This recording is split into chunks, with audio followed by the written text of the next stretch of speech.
L'anime raconte l'histoire d'un employé de bureau, Takebayashi Ryuma, dont la vie quotidienne est remplie de travail et plus de travail.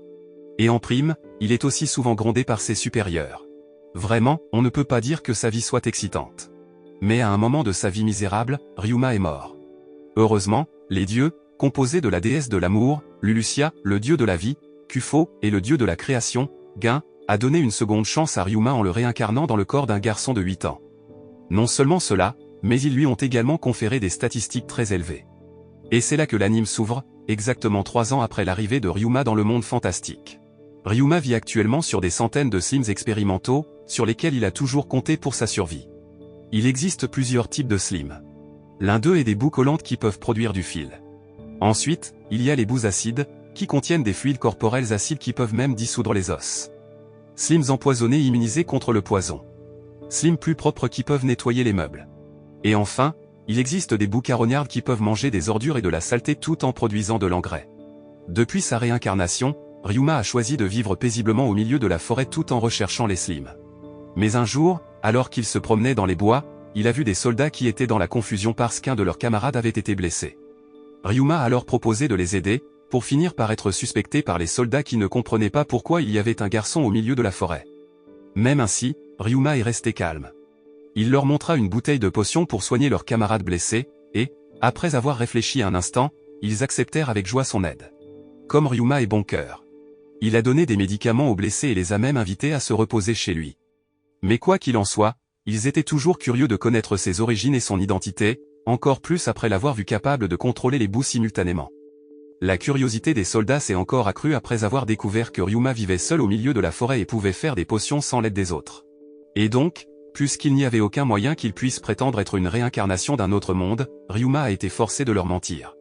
Il affirme qu'il vivait avec ses grands-parents décédés et que c'est d'eux qu'il a appris la magie. Les soldats semblaient satisfaits de l'explication de Ryuma, puis ce fut à leur tour de se présenter. Il s'agissait de Camille, Zef, Gilles et Hugues. Les 4 d'entre eux étaient dirigés par un noble, Reinhard Jamil. Ensuite, Camille, qui s'est avéré être un mage, a sorti une boule de cristal pour vérifier le statut et le casier judiciaire de Ryuma. Et encore une fois, ils ont été surpris par son statut et ses capacités, considérées comme contre nature pour un enfant de son âge. Mais quoi qu'il en soit, Ryuma était leur sauveur et Reinhard a estimé qu'il devait lui rendre l'appareil. Par conséquent, lui et ses soldats ont décidé de retourner à sa résidence pour en discuter avec sa famille. Ryuma lui-même pensait qu'ils étaient de bonnes personnes, et à cause de cela, il se sentait coupable de leur avoir menti. La scène se déplace alors vers le passé, lorsque Ryuma rencontre les 3 dieux. Il a agi très calmement même si les dieux venaient de lui dire qu'il était mort. En effet, il était fatigué de sa vie stressante, au point qu'il ne se souciait pas vraiment de sa mort. Cependant, son expression a immédiatement changé lorsque les dieux lui ont dit qu'il était mort en tombant du lit. Ryuma avait enduré diverses épreuves au cours de sa vie, notamment avoir été frappé à la tête avec une bouteille de bière. Alors comment a-t-il pu mourir juste en tombant du lit? Ryuma ne pouvait pas accepter ça. Il se sentait en colère, offensé, surtout, embarrassé. Mais il s'est finalement calmé après que les dieux lui aient expliqué qu'il se réincarnerait dans un monde rempli de magie. Il se sentait attiré par ce monde, au point qu'il ne pouvait retenir les larmes qui lui montaient aux yeux. Et c'est là que commence la nouvelle vie de Ryuma. Retour dans le présent. Pendant que Ryuma se détendait au milieu de sa horde de slimes, Reinhard et ses soldats sont revenus avec plus de monde. Parmi eux se trouvait sa fille, Ellie, qui avait le même âge que Ryuma, sa femme, Elise, son père, Reinbach Jamil, et quelques serviteurs de la famille. Comme Reinhard, Reinbach a été surpris de voir combien de slimes Ryuma avait, surtout quand il a découvert que Ryuma pouvait combiner le même type de slime en gros slime, des monstres que les humains n'avaient pas réussi à apprivoiser jusqu'à présent. Sa capacité émerveille la famille Jamil, qui est une famille de dompteurs de monstres, au point que les yeux d'Elise pétillent quand elle le voit. Ils ont ensuite poursuivi leur conversation à l'intérieur de la maison de Ryuma, où Reinhard a présenté sans cérémonie à Ryuma une montre en or pour apprécier son aide l'autre jour. Mais il n'était pas là juste pour lui faire le cadeau, il voulait aussi trouver un slime à apprivoiser pour Ellie. Ryuma lui a suggéré 2 types de slime, un slime récupérateur ou un slime plus propre. La bave de charognard peut manger les ordures, tandis que la bave plus propre peut nettoyer même les sous-vêtements gobelins, qui sont connus comme le tissu le plus sale au monde. Le choix d'Ellie s'est finalement porté sur le slime plus propre. Le même jour, Ellie, Reinhard et les gardes partent à la recherche de la boue plus propre. Et quand il se faisait tard, Ellie est finalement revenue avec le slime ciblé dans ses bras. Cependant, après leur retour à la maison, la conversation est devenue sérieuse. Elise interroge Ryuma sur ses projets futurs, et s'il n'y voit pas d'inconvénient, ils veulent l'emmener dans la ville voisine, Jimul. Bien sûr, Ryuma qui vivait dans sa zone de confort dans la forêt depuis 3 ans, se sentait un peu effrayé s'il devait explorer le monde extérieur. Mais à la fin, sa curiosité a été piquée après qu'Ellie l'ait rassuré en disant qu'il y avait beaucoup de beauté et de plaisir là-bas. Alors avec ça, il a décidé de partir avec eux. Le soir, Ryuma a fait ses valises en mettant toutes ses affaires dans la dimension de stockage ou la boîte à objets. Après cela, il a dit au revoir au dieu qu'il avait béni tout ce temps avant de se lancer dans sa première aventure le lendemain matin. Sur le chemin de Jimul, Ryuma a parlé avec la famille de Jamil, et il a dit avec désinvolture qu'il étudiait la magie de guérison et l'alchimie, qui sont des capacités rares de nos jours, ce qui rend Ellie et Reinhardt encore plus étonnés par lui. Mais ils ne connaissaient toujours pas la moitié des capacités de Ryuma. Quelque temps plus tard, leur voyage est entravé par une avalanche de rochers qui bloque l'unique chemin. Et c'est là que Ryuma montre ses autres capacités. Tout d'abord, pour empêcher son corps de se mouiller, il portait un imperméable qu'il avait créé et qui était recouvert d'un liquide collant à base de bave collante, ce qui a donné à Reinbach une nouvelle idée commerciale pour fabriquer un manteau imperméable. Après cela, il est descendu de la calèche pour aider les gardes à dégager le chemin. L'astuce consiste à utiliser la magie composée pour transformer les pierres d'avalanche en blocs ressemblant à de l'adobe.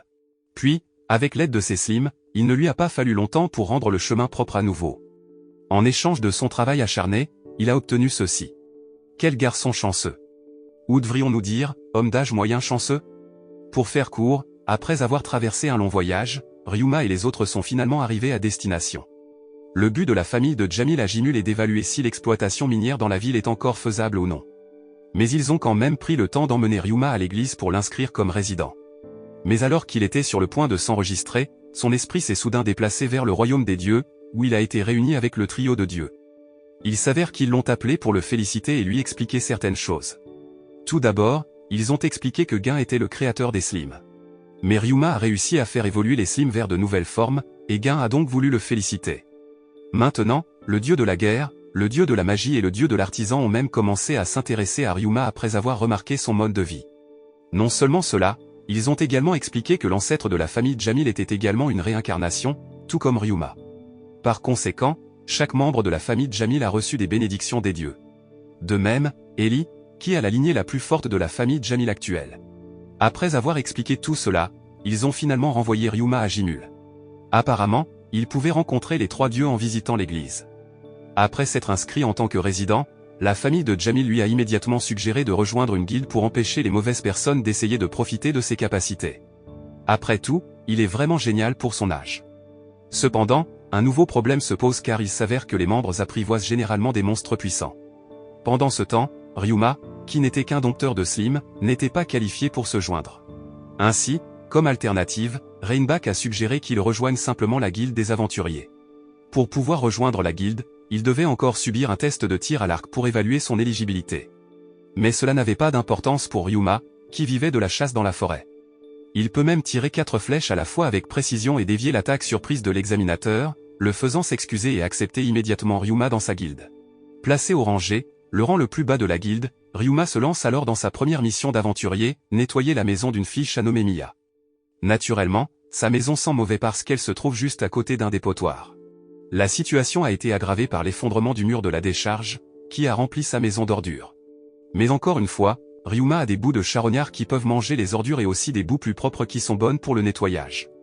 Non seulement rendre la maison de Mia propre, mais Ryuma a également fermé le trou dans le mur à l'aide de boues collantes. Jusqu'à ce que finalement, la première mission de Ryuma soit terminée et Mia était ravie du résultat. À son retour dans la guilde, Ryuma obtient des récompenses et des bonus grâce à son travail réussi. Le maître de guilde en avait entendu parler aussi, et il a immédiatement donné à Ryuma une nouvelle tâche pour nettoyer les canalisations des toilettes publiques. Le gouvernement local a réduit le budget de nettoyage de la ville en raison d'un manque de fonds, ce qui a poussé les nettoyeurs à se mettre en grève. Et donc maintenant, la tâche de nettoyage incombait à Ryuma, qu'il accepta sans se plaindre. Mais quand il est retourné à l'auberge, Ryuma a parlé à la famille de Jamil des problèmes budgétaires de la ville, espérant qu'il pourrait l'aider. L'histoire leur a fait penser qu'il y avait détournement de fonds par le gouvernement local, et donc Reinhardt et Reinbach ont envoyé leurs serviteurs pour enquêter plus avant. Le lendemain, Ryuma a commencé sa mission en nettoyant d'abord un drain de toilette sur un total de 30 drains. Cependant, après un certain temps de nettoyage avec les bouts de charognard, il s'est rendu compte que l'égout était contaminé par des miasmes.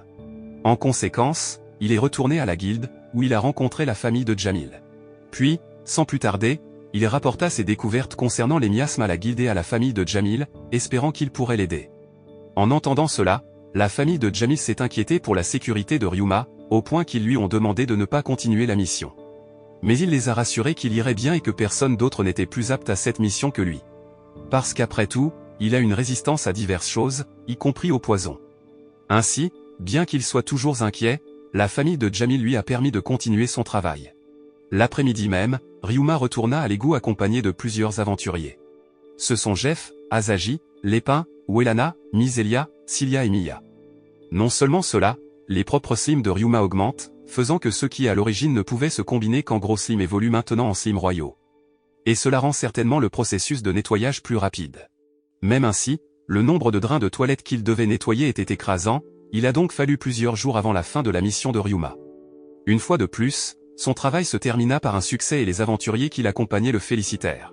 En rentrant chez lui épuisé, Ryuma a rappelé son passé dans son monde précédent, où il rentrait le matin presque tous les jours. Il ne pouvait que continuer à faire ce travail difficile car sa mère l'accueillait toujours avec un grand sourire sur le visage chaque fois qu'il rentrait à la maison. Mais rien ne dure éternellement. Un jour, sa mère mourut, laissant une blessure profonde dans le cœur de Ryuma. Depuis lors, personne ne l'avait salué à son retour. Cependant, à son insu, il a maintenant une nouvelle famille qui l'accueille à nouveau. Voir Ellie, Reinhardt, Elise et Reinbach attendre qu'il rentre à la maison le fit fondre en larmes. Il avait trouvé le bonheur dans ce nouveau monde, la joie sous forme de famille. Quelques jours plus tard, Ryuma, Ellie et Elise étaient dehors pour apprendre à utiliser la magie. Ryuma, qui agit maintenant en tant qu'instructeur d'Ellie, commence la session en lançant des feux d'artifice magiques avant de libérer des bulles qui peuvent être manipulées pour ressembler à des poissons. Ensuite, Ellie a dû essayer de pratiquer ses magies, et pendant qu'elle le faisait, Ryuma lui-même a appris à attaquer et à défendre la magie de Camille. Il a pu maîtriser ses magies facilement, grâce aux bénédictions des dieux. Mais lorsque la bonne a essayé de lui apprendre la dimension de la maison, qui est la magie de l'espace qui peut être utilisée pour sauver les êtres vivants, Ryuma a eu du mal à la pratiquer. Ce n'est que le soir qu'il pouvait maîtriser pleinement la magie. Le lendemain, la famille de Ryuma et Jamil se dirigent vers les mines pour offrir à Ellie une expérience de combat et de chasse aux monstres. Accompagnés des gardes, il ne fallut pas longtemps à Ellie et Ryuma pour rencontrer le premier monstre, une menthe religieuse. Et bien qu'il y ait eu un peu de tension au début, Ellie a finalement réussi à vaincre le monstre. De même, Ryuma qui devait alors combattre 4 monstres à la fois. Il pourrait facilement les vaincre au corps à corps. Mais après cela, une boue argentée métallique est apparue de manière inattendue, ce qui a excité Ellie dès qu'elle l'a vue. Elle a ensuite couru vers le slime et l'a attrapé. Il s'est avéré que c'était du slime métallique, qui, différent du slime ordinaire, était assez lourd et ne mangeait que du métal. Mais Ellie n'avait aucune intention de capturer la boue pour une possession, elle l'a offert à Ryuma en signe de gratitude pour lui avoir enseigné la magie. En apprenant que sa nouvelle boue mange du métal, Ryuma essaie alors la magie alchimique pour extraire le contenu en fer du sol. Avec un seul essai, il pouvait faire un morceau de fer en utilisant sa magie. Réalisant que Ryuma était habile à faire de nouvelles découvertes, Reinbach eut une excellente idée. Il amène Ryuma rencontrer un marchand nommé Serge qui, après avoir vu de première main les capacités de Ryuma, accepte immédiatement de coopérer à la vente des créations de Ryuma. Non seulement cela, mais la famille de Jamil prévoyait également de donner à Ryuma le plein bénéfice de la vente des marchandises, le faisant pleurer une fois de plus sur la gentillesse de cette famille. Avec cela, le voyage de Ryuma pour devenir entrepreneur commence. Le lendemain, Ryuma expérimentait toujours avec de la boue métallique, testant sa réaction au poison, au liquide collant et à l'acide. Après cela, on a découvert que le slime métallique avait peur de l'acide. Cependant, tout comme Ryuma et Ellie célèbrent la découverte, Mia et son groupe viennent l'inviter à chasser des monstres. Ils se rendirent alors sur le terrain de chasse qui était déjà rempli d'autres aventuriers, dont le maître de guilde. Leur mission cette fois était de chasser 3 types de monstres, à savoir le monstre menthe religieuse, le monstre chauve-souris et le monstre souris. Sur ce, Ryuma et son équipe sont entrés dans la mine. Ils ont continué à marcher et à combattre occasionnellement des monstres jusqu'à ce qu'ils arrivent finalement à un point où des milliers de monstres chauves-souris se trouvaient devant eux. Et, sachant très bien que les chauves-souris peuvent causer des problèmes si elles sont confrontées une par une, Ryuma utilise alors la magie qu'il vient d'apprendre, à savoir une bombe sonore, qui peut émettre des ondes sonores à haute fréquence qui font mourir les chauves-souris instantanément. Maintenant qu'il y avait devant lui les cadavres de milliers de chauves-souris, il laissa ses slims les dévorer. Leur mission semble bien se dérouler. Cependant, lorsque Ryuma et son équipe sont sortis de la mine pour se reposer, le maître de la guilde a annoncé qu'un groupe avait été blessé par des gobelins. Et pire encore, les gobelins sont estimés à plus de 500. Par conséquent, l'éradication des gobelins est désormais la priorité absolue des aventuriers. Mais ils ne se contentent certainement pas d'attaquer aveuglément. Ils choisissent d'utiliser la stratégie. Ils ont d'abord creusé une tranchée dans la mine et l'ont remplie d'acide. Ensuite, Cilia et Mia ont attiré les gobelins et les ont conduits dans le fossé. Les gobelins tombèrent bêtement dans les fosses et leurs corps fondirent après avoir été exposés à l'acide. Mais aussi stupides que soient les gobelins, bien sûr, tous ne sont pas tombés dans le piège. Pour cela, ils devaient se battre de front avec les gobelins restants, même s'ils étaient encore si nombreux qu'ils pouvaient même submerger les aventuriers. Par conséquent, Ryuma a dû retourner à l'action. Il a fortifié les aventuriers avant de lancer la magie de la bombe sonore. Son attaque a réussi à maîtriser de nombreux gobelins. Il restait encore quelques gobelins, mais Ryuma a immédiatement mobilisé ses slims pour s'occuper d'eux. La bataille entre les deux types de monstres s'est terminée par la victoire des slims. Cependant, juste au moment où il pensait que c'était fini, tout à coup, un cri a été entendu depuis la partie la plus profonde de la mine. Il s'est avéré que la voix venait des gobelins géants. Et encore une fois, Ryuma et ses slims, ainsi que les autres aventuriers, ont dû se battre. À la fin, ils ont réussi à vaincre les gobelins géants. Il n'y a pas eu de victimes du côté des aventuriers. Le seul inconvénient est que maintenant leurs vêtements et leurs corps se salissent. Mais Ryuma avait une solution pour cela. Il a ordonné aux nettoyeurs de boue de les frotter jusqu'à ce que leur corps et leurs vêtements redeviennent propres. Mia a été tellement impressionnée par les capacités des boues plus propres qu'elle a dit que Ryuma pourrait devenir riche s'il ouvrait une entreprise de blanchisserie.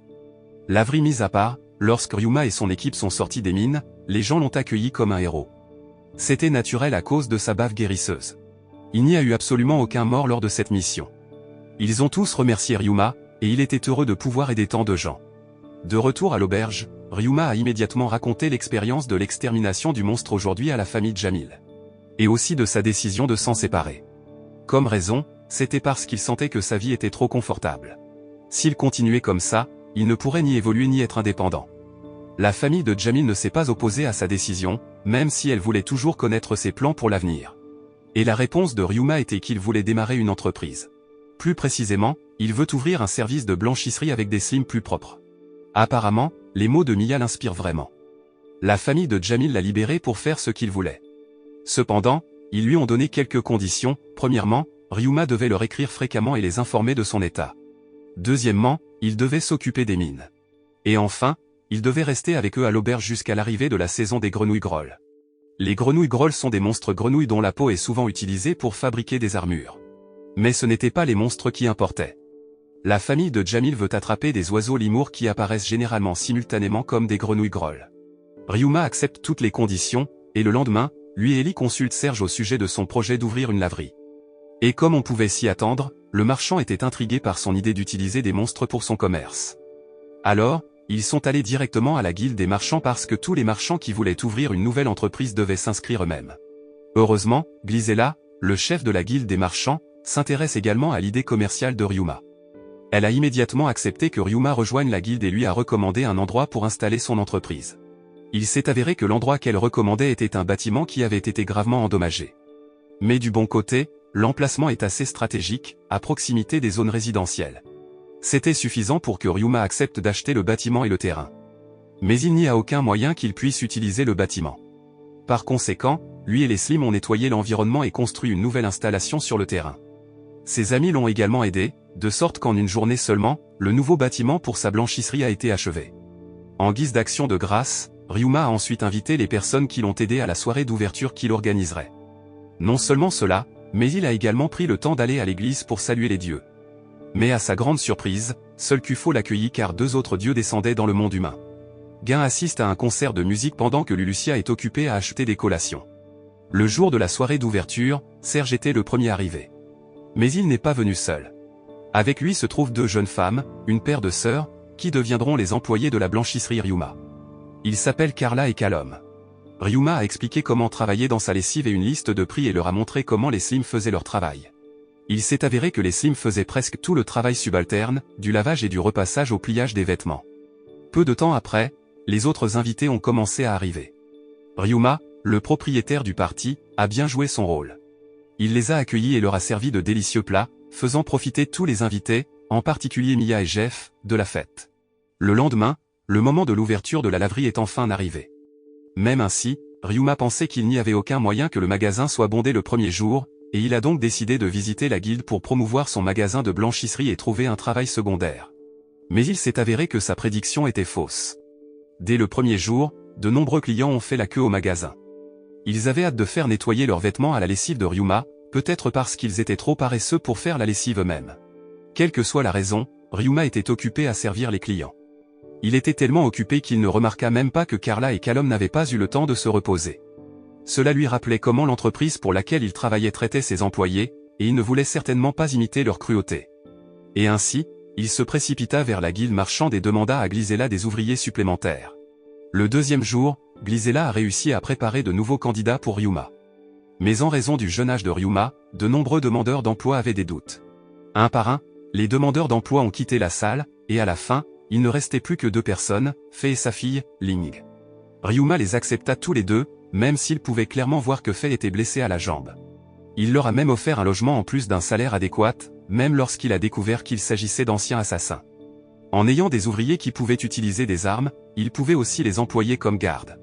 Pour faire court, le père et la fille ont commencé à travailler dans la blanchisserie de Ryuma, Faye étant placé au service après-vente tandis que Ling était en charge du transport des vêtements. Puis, lorsque le magasin a fermé, Ryuma a utilisé ses slims pour soigner la jambe cassée de Faye. Miraculeusement, il a pu se relever. La bonne nouvelle ne s'arrête pas là. Après avoir calculé les gains le deuxième jour, ils ont constaté une augmentation des bénéfices par rapport au premier jour. Cela a fait penser à Ryuma qu'il devait recruter plus de travailleurs en prévision de la ruée potentielle. Alors, il est retourné voir Glisella pour lui demander de lui trouver 3 nouveaux ouvriers plus un chef. Le chef n'est certainement pas lié à la blanchisserie, mais il estime que le poste est nécessaire au bien-être des travailleurs. Glisella peut travailler rapidement. Le lendemain, elle avait amené 3 filles travailler sur Ryuma. Il s'agissait de Fina, Maria, Jane et Selma, la chef. En conséquence, parallèlement à l'augmentation du nombre de clients, la productivité de la laverie augmente. Il en va de même pour leurs bénéfices. Quelques jours plus tard, Ryuma et Ellie semblaient être dans la mine. Quant à savoir pourquoi ils étaient là, c'était parce que la veille, Serge avait demandé à Ryuma d'augmenter la production de ses imperméables en prévision de la saison des grenouilles grolles qui approchait. Si Ryuma pouvait le faire, il obtiendrait un énorme profit. Par conséquent, Ryuma a choisi de faire les imperméables à l'intérieur de la mine pour éviter d'être dérangée. Mais pourquoi Ellie était-elle là aussi, même si elle n'aidait pas? C'était parce qu'elle voulait pratiquer le violon. Apparemment, quelqu'un avait besoin d'une belle mélodie pour apprivoiser les tilleuls. Au bout d'un moment, les cordes à linge sèchent enfin. Mais en même temps, la boue que Ryuma avait délibérément alimentée en minerai de fer s'est soudainement transformée en boue de fer. Contrairement à la boue métallique, qui mange divers types de métaux, la boue de fer se forme parce qu'elle ne mange que du fer. Après avoir fabriqué les imperméables, Ryuma est ensuite retourné dans sa blanchisserie. Mais apparemment, les ouvriers étaient capables de tout gérer même sans sa présence. Ainsi, plutôt que de ne rien avoir à faire, il a décidé d'aller à la guilde pour accomplir quelques missions. Mais au lieu de lui donner une mission, la réceptionniste lui a parlé d'une fête qui avait attrapé un slim rare. Malheureusement, il ne pouvait pas vendre le monstre, quel que soit son statut rare, car après tout, ce n'était qu'un slim. Mais c'est différent avec Ryuma. En entendant le mot slim rare, ses yeux se sont immédiatement illuminés.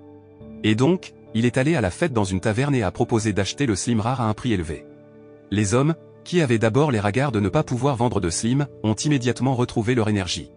Ils l'ont heureusement vendu à Ryuma. Selon son statut, le slim rare était rouge sang, complètement différent de ses slims. Sans perdre de temps, Ryuma s'est précipité dans la zone de la mine pour conclure un contrat avec la boue rouge, lui permettant de l'identifier. Il s'avère que le type est du slim sanglant ou du slim qui utilise le sang comme nourriture. Cette boue peut même pénétrer par une blessure dans le corps d'un monstre et aspirer le sang de sa proie à sec. Voyant cela, Ryuma sentit qu'il avait beaucoup de chance. Comment pourrait-il pas? Il a obtenu de la boue qui était très utile contre les monstres et les bêtes. Quelques jours plus tard, la famille Jamil invite Ryuma et Ellie à pratiquer la magie d'apprivoisement.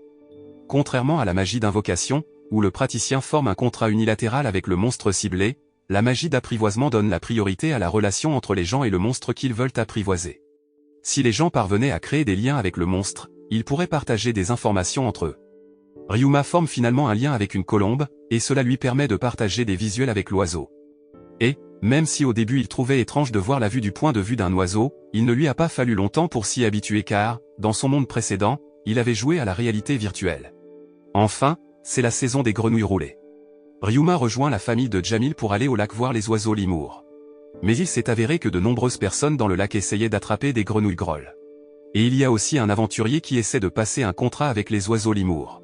Malheureusement, ses talents de flûtiste sont nuls et ennuyeux. Au lieu d'être impressionnés, les oiseaux ont attaqué le chevalier de la flûte, forçant Ryuma et Camille à l'aider. Mais soudain, une onde sonore à haute fréquence a été entendue, blessant les tympans de toutes les personnes présentes. Tout le monde sauf Ryuma, qui avait de la résistance aux attaques mentales. Il s'est avéré que l'attaque venait de la direction des lemur birds. Heureusement, Ryuma a réussi à le faire taire avec sa magie, sauvant tout le monde avant que leur tympan n'éclate. Mais en conséquence, le vol d'oiseaux est parti. Ne voulant pas rentrer chez eux les mains vides, Ryuma et les autres ont décidé d'attendre le retour des oiseaux, et à la fin, ils sont revenus même s'il faisait déjà nuit. Et à ce moment, Ellie a commencé à jouer de son violon.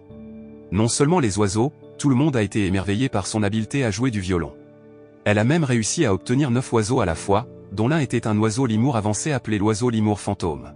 Comme s'il ne voulait pas perdre, Ryuma s'est alors joint à essayer d'obtenir les oiseaux, et il l'a fait en jouant de la guitare, un instrument de musique que personne dans ce monde n'avait jamais vu de toute sa vie. Bien sûr, les hommes comme les oiseaux étaient fascinés par une mélodie étrangère à leurs oreilles.